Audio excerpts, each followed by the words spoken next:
Hello everyone, this is Preet Kamal and today we will be discussing about the subject details of basics of management. जैसे कि हमने last lecture में discuss किया था about the management, उसकी functions क्या हैं, किस तरह से मैनेजमेंट वर्क करती है and then after the levels of management, top level management है हमारे पास, मिडल लेवल मैनेजमेंट है and the first line management हमारे पास है. तो आज हम डिस्कस करेंगे about the organisation, that what is an organisation and how that organisation works. तो ऑर्गेनाइजेशन का मीनिंग क्या है? ऑर्गेनाइजेशन जैसे कि हम सब लोग जानते हैं अ, एक ऐसा लैंड या जहाँ पर हमने कुछ इस तरह से उसको बनाया गया है कि जहाँ पर एक वर्किंग एनवायरनमेंट क्रिएट हो सके और जहाँ पे multiple kind of persons, multiple type of machines या इक्विपमेंट्स के साथ डील करके उसके अंदर वर्क कर सकें टू रीच अ डिजायर्ड गोल. या फिर अगर हम बात करें ऑर्गेनाइजेशन स्ट्रक्चर की, तो it is defined as the logical arrangement of task and the network of relationships and roles among various positions established to carry out the activities. एक इस तरह का लॉजिकल अरेंजमेंट किसी पर्टिकुलर टास्क का और एक नेटवर्क बनाना रिलेशनशिप्स का और रोल्स का, किसके बीच में, among various positions established to carry out the activities. तो ये सारा कुछ एक साथ, इन सब का एक साथ का अरेंजमेंट जिसमें रिलेशनशिप्स भी हों, पर्टिकुलर पर्सन के कुछ रोल्स भी हों, उनको कुछ टास्क्स भी असाइन किए जाएं, उनको कुछ वेरियस पोजीशंस असाइन करी जाएं और ये सब कुछ किया जाए to carry out the activities. कुछ काम, कुछ पर्टिकुलर एक्टिविटीज को परफॉर्म करने के लिए, एक पर्टिकुलर डिजायर्ड गोल्स को अचीव करने के लिए जब एक इन सब चीज़ों को मिला के एक लॉजिकल अरेंजमेंट किया जाता है तो उसे हम कहते हैं ऑर्गेनाइजेशन स्ट्रक्चर. इसके अंदर आर्टरीज भी हैं, वेन्स भी हैं. जैसे कि हमारा एक बॉडी का स्ट्रक्चर है जिसके अंदर आर्टरीज हैं, वेन्स हैं और जिनके बीच में से ब्लड ऑफ वर्क फ्लो करता है. तो that is basically called as the body of the organisation जिसके अंदर से वर्क फ्लो हो रहा है. तो अगर हम बात करें ऑर्गेनाइजेशन की टाइप्स की, तो हमारे पास डिफरेंट टाइप्स हैं ऑर्गेनाइजेशन की, जिनमें से जो हमारे सिलेबस के साथ डील करते हैं वो ये तीन हैं. वैसे 5 टाइप्स से हम ऑर्गेनाइजेशन को ब्रॉडली क्लासीफाई कर सकते हैं, लेकिन we only depend upon the 3 types, or we only deal with the 3 types, that is line organization, functional organization and line and staff organization structure. तो हमारे पास 3 तरह की बेसिक टाइप्स हैं जिनके साथ स्ट्रक्चर ऑफ ऑर्गेनाइजेशन के साथ हम लोगों ने डील करना है. तो सबसे पहली है लाइन ऑर्गेनाइजेशन स्ट्रक्चर. तो ये लाइन ऑर्गेनाइजेशन स्ट्रक्चर है, ये ओल्डेस्ट और simplest form of internal organisation structure है जिसके अंदर जो डिसीजन है वो सिर्फ और सिर्फ ओनर का होगा. जो भी अथॉरिटीज़ हैं वो सारी ओनर के पास होंगी. जो बोर्ड ऑफ डायरेक्टर्स हैं, मैनेजिंग डायरेक्टर्स हैं, उनके पास ही होंगी. तो अगर हम सिंपल लाइन ऑर्गेनाइजेशन स्ट्रक्चर की बात करें तो वो कुछ इस तरह से होगा कि जैसे बोर्ड ऑफ डायरेक्टर्स हैं, देन मैनेजिंग डायरेक्टर या जनरल मैनेजर हैं, और उसके बाद उनको पार्ट्स में डिवाइड किया गया है डिपेंडिंग अपॉन जो भी एरियाज में हम वर्क करना चाहते हैं उस ऑर्गेनाइजेशन के अंदर. फॉर एग्जांपल मार्केटिंग मैनेजर है या प्रोडक्शन मैनेजर है या फाइनेंस मैनेजर है, तो वो किस तरह से वर्क करेंगे? प्रोडक्शन होगा या मार्केटिंग होगा या फाइनेंस मैनेजर होगा, सबके नीचे डिफरेंट डिफरेंट पर्सन्स काम करेंगे, राइट. तो इसके नीचे जैसे वर्क मैनेजर काम कर रहा है, फोरमैन्स काम कर रहे हैं, सुपरवाइजर्स हैं, वर्कमैन हैं. इसी तरह से फाइनेंस मैनेजर के नीचे रिस्पॉन्सिबिलिटीज़ हैं, मार्केटिंग मैनेजर को कुछ अथॉरिटीज़ हैं और कुछ रिस्पॉन्सिबिलिटीज़ हैं, उनके नीचे भी कुछ पर्सन्स काम कर रहे हैं. तो इट इज़ समथिंग लाइक कि हर एक चीज़ एक लाइन में वर्क कर रही है.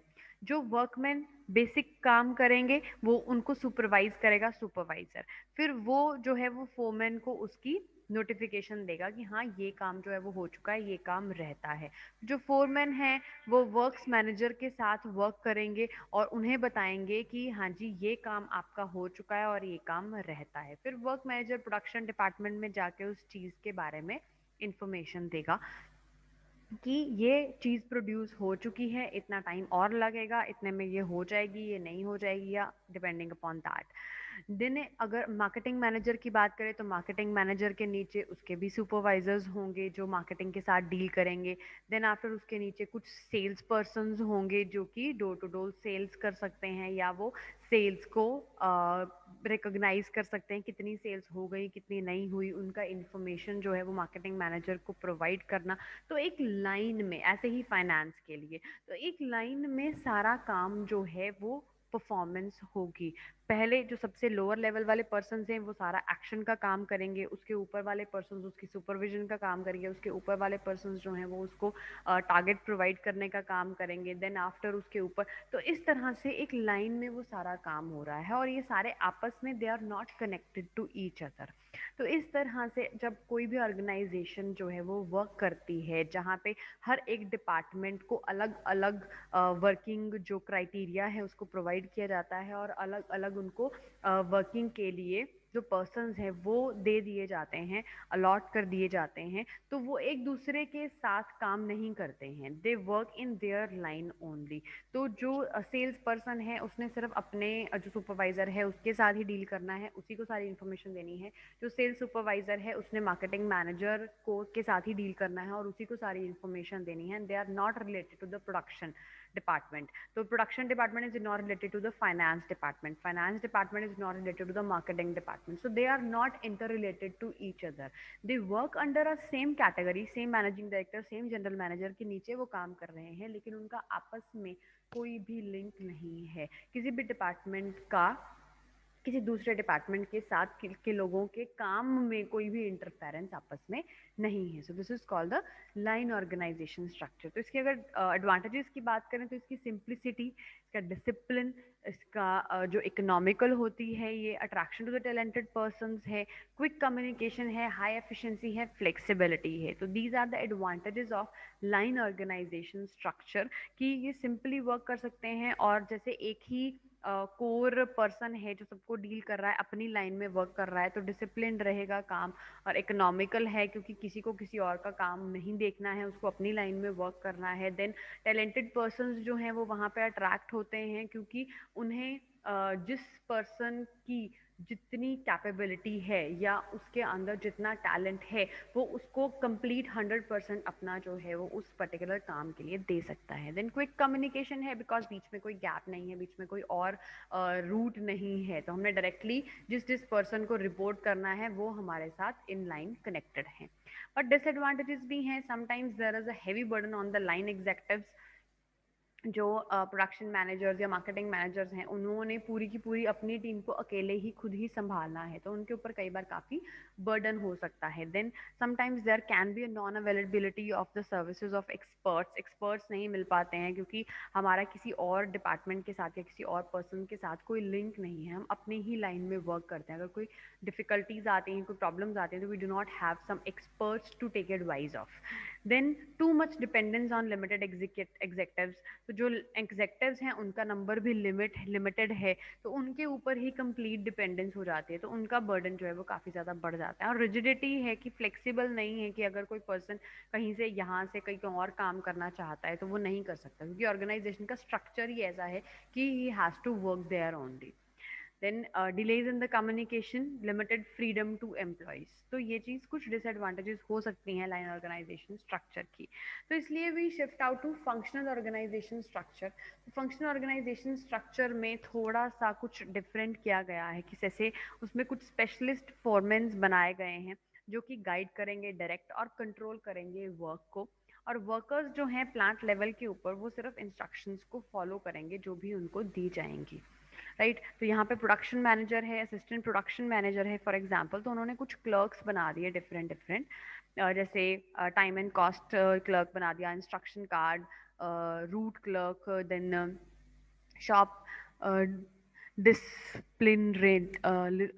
शॉप डिसिप्लिनेरियन जो है वो बना दिया है। देन गैंग बॉस है, speed boss, repair boss, inspector. तो ये सारे उन्होंने क्या किया कि अपने ऊपर जो लाइन एग्जेक्टिव्स के ऊपर जो बर्डन था उन्होंने वो चीज़ को कम कर दिया और अपने जो उन्होंने सिर्फ एक सिंगल प्रोडक्शन मैनेजर ने अपने आगे एक असिस्टेंट प्रोडक्शन मैनेजर रख लिया, और असिस्टेंट प्रोडक्शन मैनेजर के आगे जैसे वो लाइन में वर्क कर रहे थे सारे, तो उन्होंने उस लाइन को ब्रेक करके उसको डिवाइड कर दिया। इसी तरह से हर एक लेवल पे हो सकता है ये चीज़, मार्केटिंग मैनेजर भी ये कर सकता है, फाइनेंस मैनेजर भी ये कर सकता है कि अपने नीचे जो पर्सन्स हैं उनकी ब्रांचेस को बढ़ा दिया, तो उन्होंने अलग अलग पर्सन्स को डिप्यूट कर दिया अलग अलग फंक्शंस को परफॉर्म करने के लिए, तो एक पर्सन का जो बर्डन था वो कम हो गया।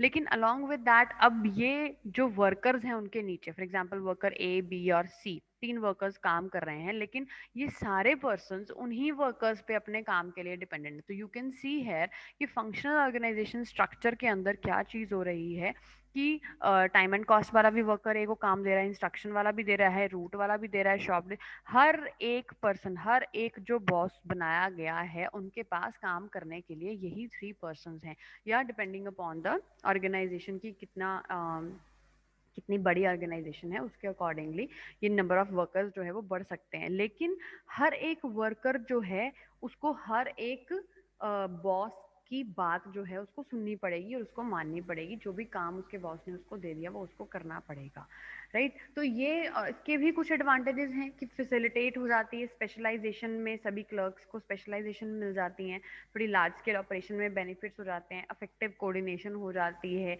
देन फ्लेक्सिबिलिटी बढ़ जाती है कि किस तरह से उन्होंने काम करना है, इफेक्टिव सुपरविजन हो जाती है कि हर एक पर्सन को एक पर्टिकुलर टास्क जो है वो दिया गया है या पर्टिकुलर अथॉरिटी दी गई है, उसके अकॉर्डिंगली उसकी रिस्पॉन्सिबिलिटी है और नंबर ऑफ पर्सन्स बढ़ गए हैं, काम डिवाइड हो गया है, तो इस चीज़ का बेनिफिट हो जाता है, तो इफेक्टिव सुपरविजन हो जाती है। लेकिन इसमें डिसएडवांटेजेस बहुत ज़्यादा हैं कि यूनिटी ऑफ कमांड की एब्सेंस है, फिक्सिंग रिस्पॉन्सिबिलिटीज फिक्स्ड नहीं है, unsuitable to non manufacturing activities, costly हो जाता है, हर creates confusion among the workers. जैसे एक टाइम पे एक वर्कर को फॉर एग्जांपल 5 अलग अलग बॉसेस ने अपने काम दे दिए, तो वह ना उनको ना बोल सकता है और ना उनका काम टाइम पे फिनिश कर सकता है, तो उसको डांट भी पड़ेगी, काम भी फिनिश नहीं होगा। तो ये कुछ कुछ ये जो है वो मिस मैनेज्ड सा जो ऑर्गेनाइजेशन स्ट्रक्चर है ये बन जाता है। तो इस वजह से we shift out to the another one, that is the line and staff organisation structure, जिसके अंदर की कुछ और बेनिफिट्स जो हैं उनको एडअप किया गया है।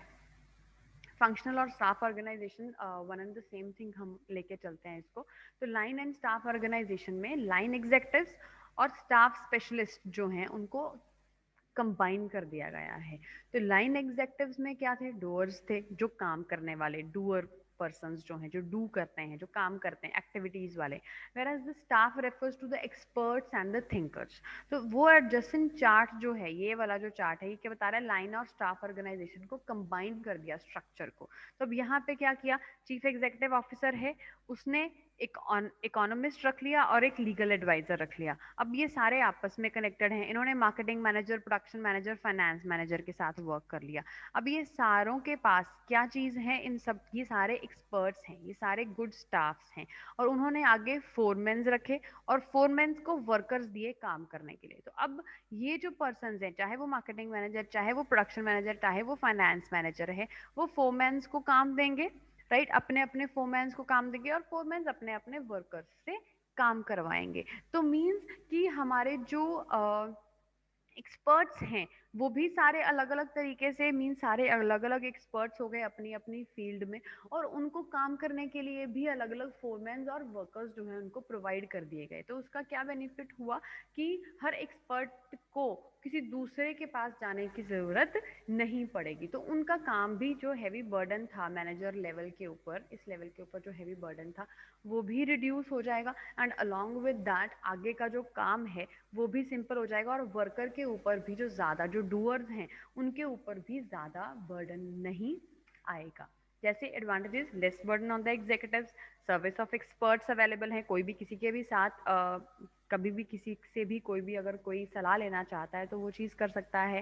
साउंड डिसीजन मेकिंग, मीन्स जो डिसीजन मेकिंग है वो भी स्ट्रेंथ हो जाएगी, स्ट्रेंथन हो जाएगी। देन लिमिटेड टेंशन होगी लाइन मैनेजर्स पे, स्पेशलाइजेशन के बेनिफिट्स होंगे, ट्रेनिंग अपॉर्चुनिटीज मिलेंगी एम्प्लॉयज को। Sometimes there can be delay in the decision making, और बस बक पासिंग अमंग एग्जेक्टिव्स के बीच में कुछ कन्फ्लिक्ट्स हो सकते हैं, या लाइन एंड स्टाफ एग्जेक्टिव्स के बीच में कन्फ्लिक्ट्स हो सकते हैं, but they can be rare. इसकी जो एडवांटेजेस हैं they are very much higher comparative to the line and functional, जो हमने अलग अलग ऑर्गेनाइजेशन स्ट्रक्चर्स किए थे उनके कंपैरेटिवली इसके एडवांटेजेस जो हैं वो बेटर हैं। और अगर ये ऑर्गेनाइजेशन स्ट्रक्चर हम अपने ऑर्गेनाइजेशन के अंदर फॉलो करते हैं तो इससे हमारे जो बेनिफिट्स हैं, हमारा जो आउटपुट है, जो इफेक्टिवनेस है, जो थ्रूपुट है, हमारे जो गोल्स को अचीव करने की जो पावर है, वो सब कुछ इंक्रीज होगा और हमारे जो पॉजिटिव बेनिफिट्स हैं वो सारे इंक्रीज करेंगे। नेक्स्ट हम लोग डिस्कस कर लेते हैं मैट्रिक्स ऑर्गेनाइजेशन स्ट्रक्चर, जिसके अंदर इन्होंने सभी को अलग अलग मैनेजर्स और सबको अलग अलग काम जो है वो प्रोवाइड कर दिया, लेकिन वो सारे एम्प्लॉयज आपस में कनेक्टेड हैं मैट्रिक्स के अंदर, right. Then after committee organisation है, इसमें अलग अलग कमेटीज जो हैं वो बना दी गई हैं और एक तरीके से एक कमेटी, एक ग्रुप ऑफ वर्कर्स जो हैं, ऑर्गेनाइजेशनल मेंबर्स जो हैं, वो आपस में डिस्कस करके प्रॉब्लम्स का सोल्यूशन फाइंड आउट कर सकते हैं। बट ये मैट्रिक्स और जो कमेटी ऑर्गेनाइजेशन है, they are not a part of our syllabus, तो we will skip these.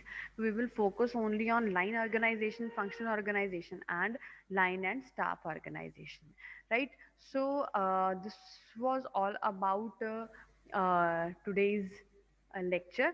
I wish it is all clear to you. If still there will be any doubts, I will be taking them in the live sessions. Till then, take care and bye bye.